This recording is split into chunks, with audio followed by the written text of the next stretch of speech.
la grippe, c'est quoi? C'est 4 à 6 000 décès par an, grippe saisonnière, en France.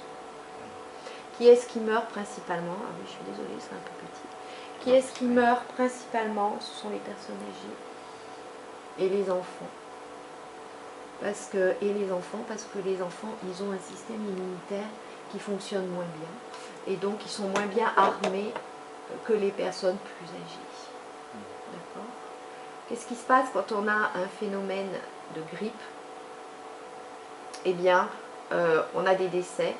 En système de soins, on a une perturbation de l'organisation des soins parce qu'on a un certain nombre de professionnels qui vont prendre en charge un certain nombre de malades.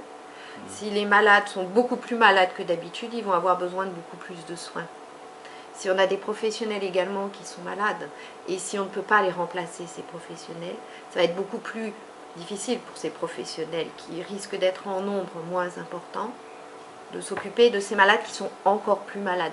Vous comprenez? Donc ça perturbe l'organisation d'une structure. Cette désorganisation peut être grave puisqu'on peut avoir des problèmes pour accéder à l'alimentation par exemple, des problèmes de paiement de salaire. Vous voyez, et c'est toute cette désorganisation-là que l'on essaie d'éviter en organisant en amont un plan de pandémie nationale, voire internationale. C'est pour éviter ces conséquences-là. Je vous montre une épidémie de grippe, ce que ça donne en France en février. La France est toute rouge. On a dépassé le seuil épidémique, il y a beaucoup de malades, et donc ça donne ça. La France est rouge. Donc nous, les professionnels de santé, on a des indicateurs, comme ça on sait exactement où on en est, avec certaines pathologies qui sont suivies. Alors on a comme ça la grippe, on a les gastro-entérites, on a les bronchiolites pour les enfants, on a différentes choses et on sait où on en est. Alors on va parler ensuite des statuts virologiques, parce que la grippe, elle se décline. C'est une grande famille, le virus de la grippe, avec des cousins. Donc vous avez la famille des virus, et dans les cousins, ce sont les types. Type A, type B, type C. D'accord? Les cousins, on imagine qu'ils ont encore des enfants, et on a des sous-types. D'accord?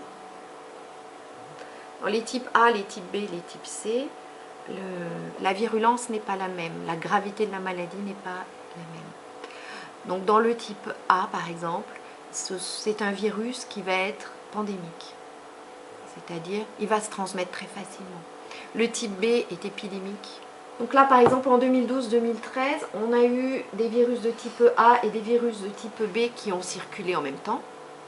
Et on voit qu'il y a eu, par exemple, donc ce sont les cas graves qui ont été admis en réanimation cette année-là. Donc il y a 751 cas graves.